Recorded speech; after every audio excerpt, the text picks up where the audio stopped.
Hello, Nick here. I wanted to do a video on bandwidths.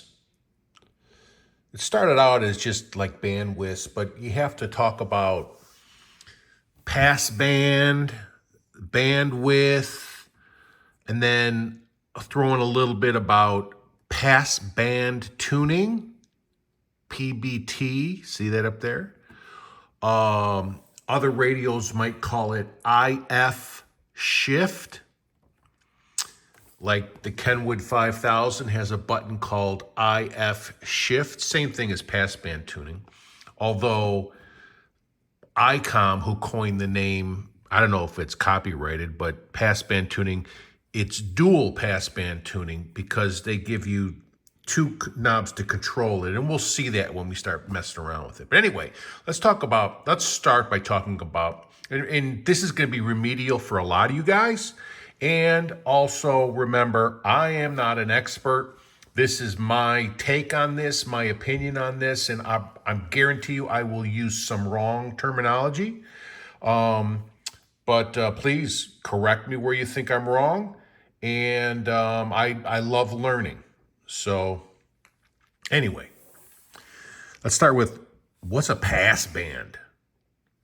So a passband is the size of the area on the frequency spectrum that your radio is focused in with according to your current bandwidth selection. Now, on inexpensive AM radios, portables and stuff, you don't have an option. You get one choice for bandwidth, and it's what they give you. And most time, if it's like that, they don't even tell you what size it is. All right.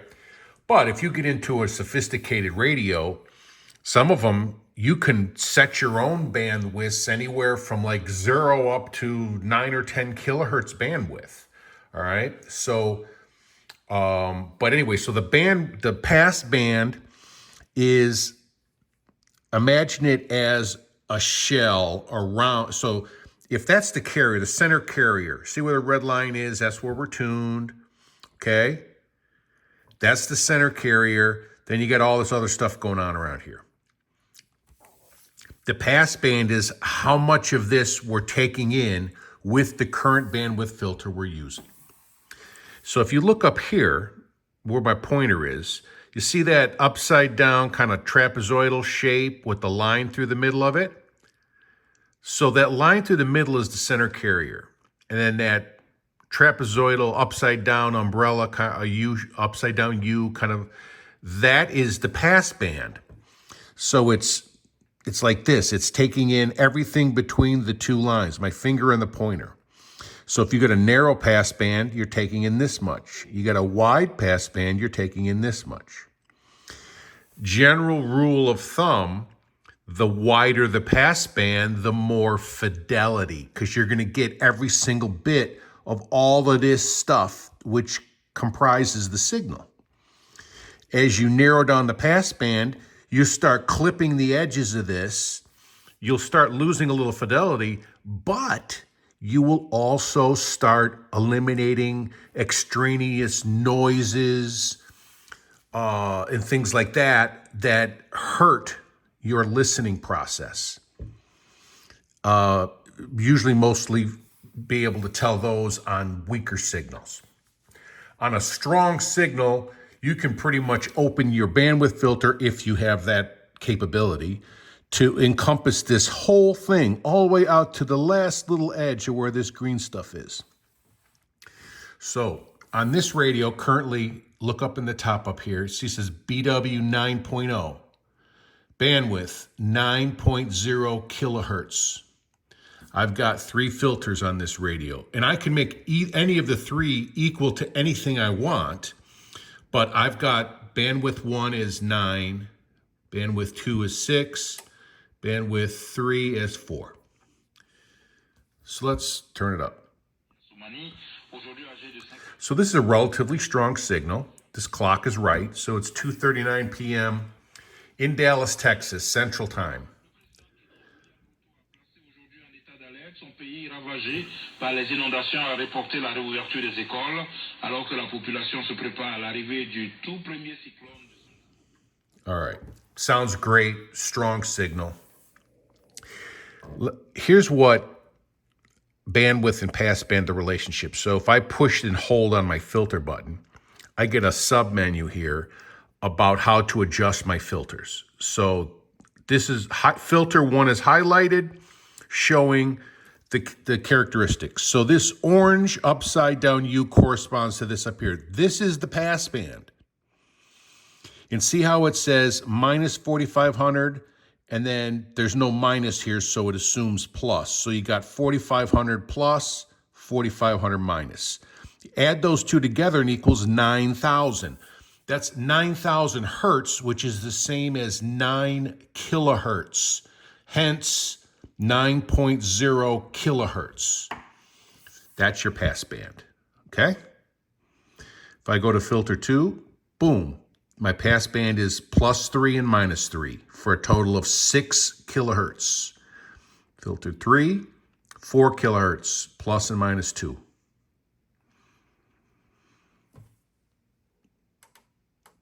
All right, so that's the passband. Those are the bandwidth filters. Before we start talking specifically about their characteristics, let me throw in a little bit of PBT. Look up here, passband tuning.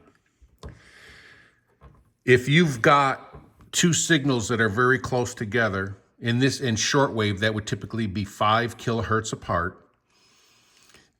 The bandwidth, the higher end of the lower one's bandwidth, and the lower end of the higher one's bandwidth will overlap, and you will get crap. You will be listening to a little burbled crap buzzing from this one if you're tuned in, or vice versa if you're tuned in. So the way you get rid of that stuff, a couple different tools you can use. You can switch to a smaller bandwidth filter. But if the filters are only if the signals are only 5 kilohertz apart, a 4 kilohertz bandwidth filter, we will soon see, it's only supposed to go down 2,000, and the other one comes up 2,000, which means there's 1,000 in between.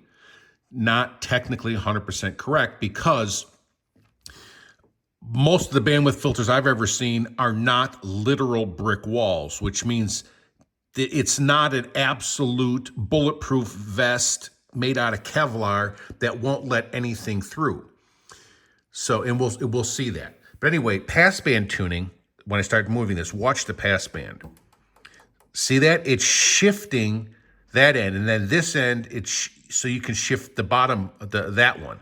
And so what that does is, you can move your passband away from if there's a stronger signal over here, you can move your passband away from the stronger signal. All right? And then IF shift is the same thing. And so you're still listening to the signal that you're on. In this case, it says 18087, but that's immaterial. But the passband tuning or IF shift allows you to move that to get away from a powerful signal so that it sounds better. So we were on 17,530, I believe. There it is. Okay.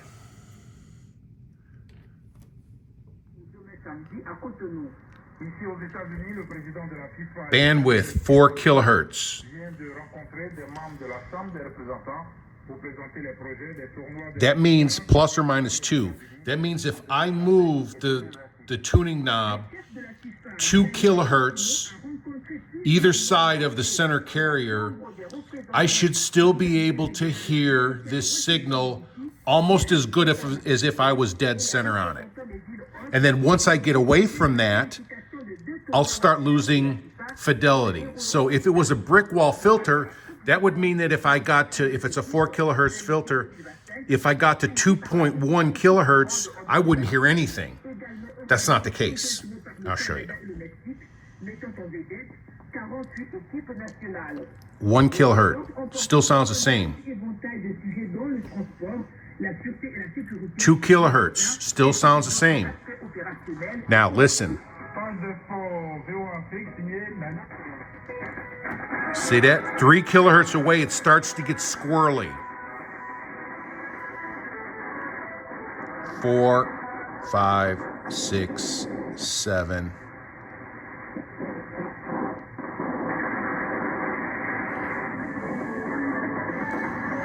Vous êtes à l'écoute du monde aujourd'hui sur 9 kilohertz. de retour avec vous. 1, 2, 3, 4, 5, 6. Well, we're away from the signal. We'd still be able to hear it. We're a whole 5 kilohertz away. L'indicateur politique a été le plus problématique. It goes 4.5 either side. Les journalistes Maria Diallo, chef du bureau de la VOA à Nairobi, se penche sur le classement en Afrique pour les acteurs politiques. Now, let me throw another curveball at you. A bandwidth filter's actual characteristics are dependent upon the strength of the signal you're listening to. So when you see a bandwidth filter is rated at, let's just, for example, say 4 kilohertz, it's 4 kilohertz at a certain dB of signal strength. If you go to a higher signal strength, the filter actually opens up. And so a 4 kilohertz filter can actually, I don't know if it actually becomes larger or if it just acts larger with a stronger signal. So this is a really strong signal. We're probably 9 plus 10, so 10 over 9 S meter. That's a pretty dang strong signal. If you're on a really weak signal that you can barely hear, the 4 kilohertz is going to be 2, and then it's going to get squirrely, and then within another 1 or 1.5 kilohertz after that, then you probably won't hear anything. But with this super strong signal, you're going to keep hearing it a little bit. But it definitely gets squirrely, plus or minus 2, at 2.5 or 2.1 technically. It'll start getting really squirrely where you can't even understand it. One more time. 2 kilohertz, still fine. 3 kilohertz, no way, bad. Change the filter. 9 kilohertz, sounds fine. 6 kilohertz, sounds fine. 4 kilohertz, can't understand it.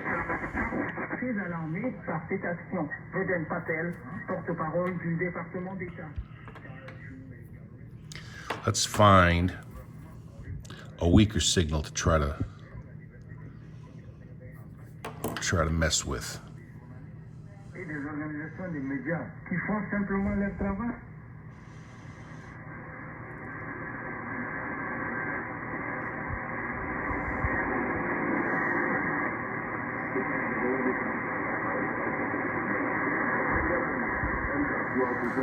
All right, pretty weak. 4 kilohertz. Still sounds the same. 2. Go to 3. Gone. See that? Gone. Whereas on the stronger one, even though it was squirrely and we couldn't understand it, it was still there. Let's open the filter up. See that? 9 kilohertz, still hear it. 4, still hear it fine. At 4.5, we should still be able to hear it fine, but my next click is 5. 99% gone. All right. So a weaker signal, the bandwidth is, you could just say that it's going to be what it says it is. On a strong signal, the bandwidth's going to be more, technically. But I mean, it'll let in more. But you still won't be able to understand it because, as I showed you, when we were on 4 kilohertz on a strong signal, once we got to 3 off one way, you could hear it, but you couldn't really understand it. So now let me throw in another monkey wrench or curve. This is the way I understand bandwidths And then obviously this is the way ICOM understands it because you're seeing it. Yaesu, same thing. Any other quality radio, same thing. Texan is an excellent example of being crazy. If you get your Texan 501, H501 portable radio that everyone thinks is the second coming, okay? It has like 4 or 5 bandwidth filter options, and you select them by pushing a button. But they rate their filters absolutely the opposite way. When they say 4 kilohertz filter, they mean plus or minus 4 kilohertz. So that filter is technically 8 kilohertz, which is about as wide as you would want to go on a shortwave broadcast voice signal, not music, okay? We're not talking about music and fidelity here.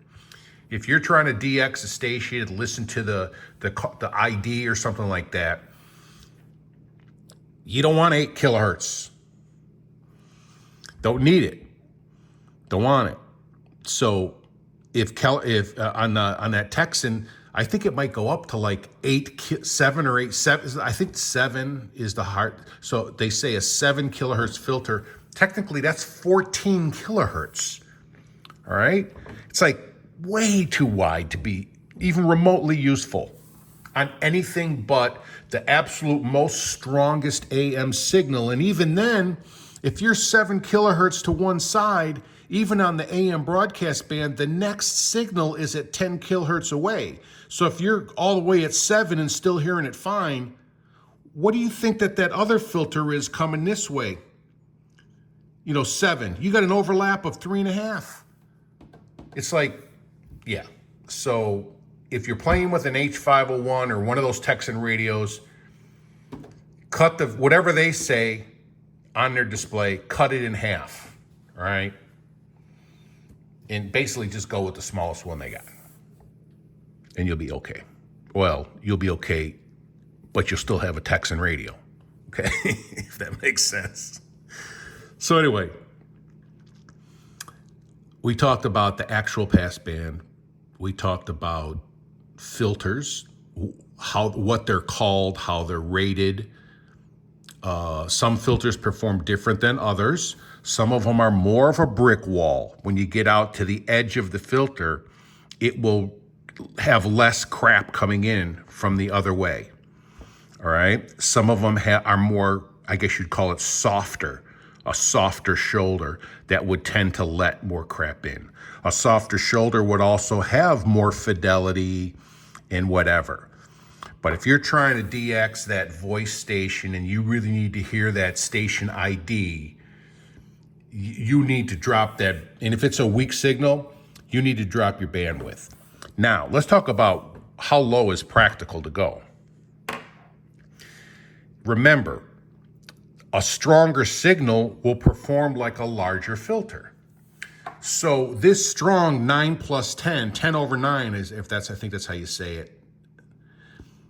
If you could actually get away with a 3 kilohertz filter and it's going to sound like a 5 kilohertz filter because the signal's so strong. Now this one, let's try it.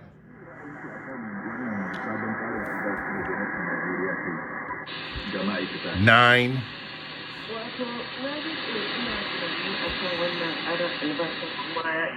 6.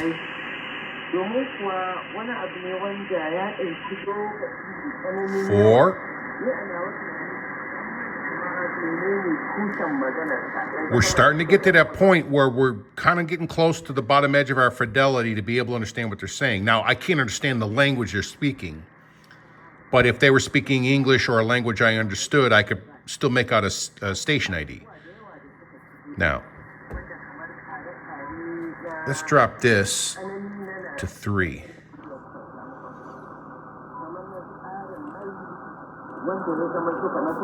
Notice how the big difference between 3 and 4?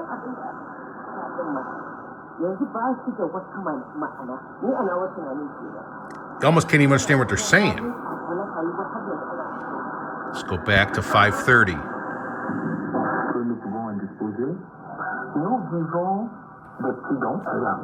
Now they're speaking French, and I really don't understand French, but I can hear the difference in the syllables and the enunciation.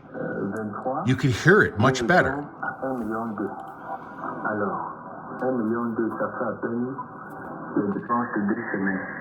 Selon Reporters Sans Frontières, le Cameroun est classé cette année 135 pays. So, in my opinion,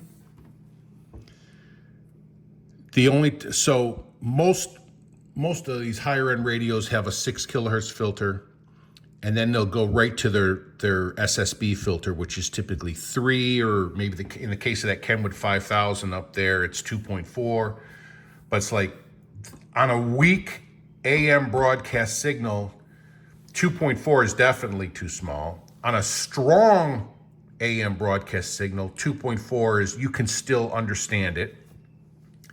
All right. So that's why I like to use 4 kilohertz as my small filter, because I get 3 filter choices here, right? And it's kind of a pain to have to go back in and reset each one every single time I want to change bandwidth. So that's why they give you filter 1, 2, 3 at a push of a button. So my smallest one, I make it 4, because the majority of my listening is shortwave listening at voice signals, not music. And I prefer listening to weaker stations just to see if I can get them, right? So if you switch that down to 3 kilohertz on a super weak signal, you can't understand what you're saying. A stronger signal, you can go down to 3 kilohertz. So on AM, that's why I like 4 kilohertz is the smallest, then 6 kilohertz, and then 9, I just make it the largest one available, which in this case is 9 kilohertz. I mean, technically, even if it went larger, I probably wouldn't go larger, because for AM voice, you don't need more than 9 kilohertz. Drake, by the way, understands this. I took them off the table. I have a Drake R8B and I have a Drake SW8. Both of them have 3 bandwidth filter options. They have a 6, a 4, and a 2.3. The 6 and the 4 are definitely AM broadcast filters, and they perform exceptionally, because Drake understands that you really don't want to go lower than 4 on a weak AM broadcast signal. If it's a strong AM broadcast signal, you can go down to 2.3 and you can still hear what they're saying. But for most part, 6 and 4 are perfect for AM broadcast listening on the shortwave spectrum. I'm not talking about the broadcast band, AM, medium wave band, where everything is so powerful it's blowing out the radio. All right, that's a totally different story. So that's why I pick what I pick. That's why Drake gives you what they give you. All right, and then the thing that kind of I don't want to say confuses me, but like if you watch my videos, I've got a Rohde and Schwartz, and I got an AEG and a couple other radios where their bandwidth options are 6, 3, 1, and then a smaller one for CW. They go right from 6 to 3. Every single one of them. They get a 6 and a 3. No 4. I'm like, what's up with that? But then I come back to my senses and realize Rohde and Schwartz and AEG didn't make those radios for shortwave listening, DXing. Okay? Those radios are made for like laboratory stuff and building atom bombs. Okay, I don't ask me how they use it, but that's why they have that, and that's how they use it. I don't think they actually listen to weak DX signals. But for DXing, I don't like it. Now, a radio like this, or a radio like a WJ8711 that are all DSP based, where you can actually have literally 50 bandwidth options, all right, by spinning a knob, that's awesome. That's really, really, really awesome. So anyway, that's my take on passbands, bandwidths, passband tuning, IF shift, we touched on that, and my personal choices for what kind of bandwidth you should put on your radio. Remember, I'm not a ham, okay? I mean, some people might call me a ham, but not in the sense of a ham radio operator. But I don't need to listen to weak, close SSB signals on a ham band. All right, that's not what I do. So I hope this was informative, perhaps even helpful. And if I'm all whacked out and screwed up, I'm sure someone's going to tell me, and please do it in a productive way, and I'll be appreciative of that. But that's it. That's all I got. All right. Thanks for hanging out.